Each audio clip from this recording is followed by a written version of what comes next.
सैयदना उमर फारूक रजी अल्लाह ताला अन्हु एक दिन दरबार रिसालत में आए, आकर रसूलुल्लाह सल्लल्लाहु अलैहि वसल्लम का दरवाजा खटखटाने लगे। आपने दरवाजा खोला, क्या देखते कि उमर रो रहे हैं। पूछा, उमर रोने की क्या वजह है, क्यों रो रहे हो, क्या बात हो गई है, किस बात की वजह से तुम रो रहे हो।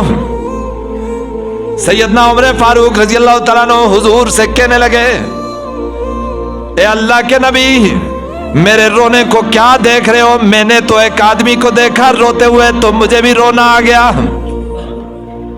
हुजूर उनके साथ चलते हुए मस्जिद नबवी में आए, क्या देखते हैं कि एक आदमी ज़ारों की तरह रो रहा है।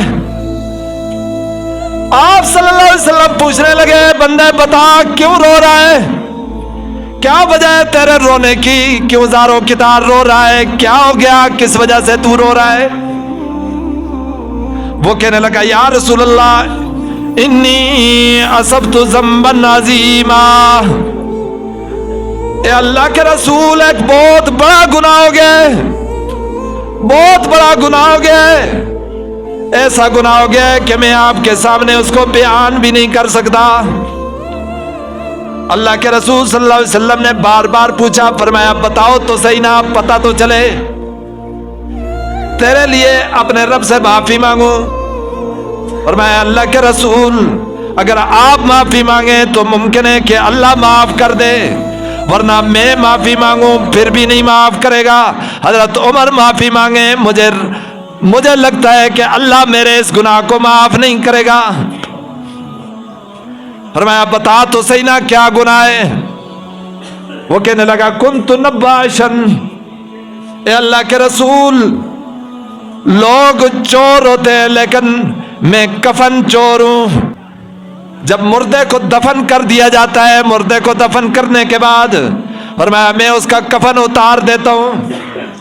3 दिन पहले की बात है, ए अल्लाह के रसूल सल्लल्लाहु अलैहि वसल्लम, फलां नौजवान बच्ची जिसका जनाजा आपने पढ़ाया था, मैंने भी जनाजे में शिरकत की, आपने उस बच्ची का जनाजा पढ़ाया, मैंने शिरकत इसलिए की ताकि इसकी कब्र मुझे मालूम हो जाए और इसका कफन आसानी से निकाल सकूं। आपने उसका जनाजा पढ़ाया, दफनाने के बाद आप चले गए। रात को मैंने उसकी कब्र को खोदा, उसका कफन निकालने लगा। अचानक मेरे ज़हन में उसके साथ बुराई का ख्याल आया। इतने में उस मुर्दा बच्ची ने मेरे पांव को पकड़ लिया और कहने लगी, मैंने अपनी इज्जत के ऊपर दुनिया में दाग नहीं लगने दिया, तू कब्र में मरने के बाद मेरी इज्जत लूटने आ गए, आज तुझे मैं नहीं छोड़ूंगी। मैंने बड़ी मुश्किल से जान छुड़ाई और वहां से जान छुड़ाने के बाद मैं जंगल में चला गया, सोचने लगा गुनाह तो बहुत बड़ा हो चुका है, पता नहीं इस गुनाह की वजह से मेरी माफी होगी कि नहीं होगी। आपके दरबार में रोता हुआ आ गया हूँ। रसूलुल्लाह सल्लल्लाहु अलैहि वसल्लम ने जब उसकी बात सुनी, चेहरा सुर्ख हो गया, आपके चेहरे के ऊपर गुस्से के आसार आ गए। हजरत उमर फारूक ने तलवार सौंध ली और भाई, या रसूलुल्लाह इजाजत दो, मैं इसका सर कलम करता हूँ। रसूलुल्लाह सल्लल्लाहु अलैहि वसल्लम ने कहा, जा, अल्लाह तेरे इस गुनाह को माफ नहीं करेगा। आप सल्लल्लाहु अलैहि वसल्लम ने कह दिया, अल्लाह तेरे इस गुनाह को माफ नहीं करेगा। फरमाया कि वो बंदा मदीने के जंगलों के अंदर, मदीने के पहाड़ों में चला गया। 3 दिन रब के दरबार में रोता रहा। इधर से जिब्राइल अमीन रसूलुल्लाह सल्लल्लाहु अलैहि वसल्लम के ऊपर वही लेकर आए। फरमाया, वो बंदा जो तेरे दरबार में आया था और तूने दुत्कार दिया था कि अल्लाह तुझे माफ नहीं करेगा, अल्लाह ने उसको माफ कर दिए। जाओ उसे अपने दरबार में बुला। रसूलुल्लाह सल्लल्लाहु अलैहि वसल्लम ने हजरत उमर को ऑर्डर दिया, फरमाया बंदे को ढूंढ के लाओ। उसे ढूंढ के जब दरबार रिसालत में लाया गया, असर की नमाज का वक्त था, असर की नमाज पढ़ रहा था कि असर की नमाज पढ़ते हुए उसे सजदे में मौत आ गई।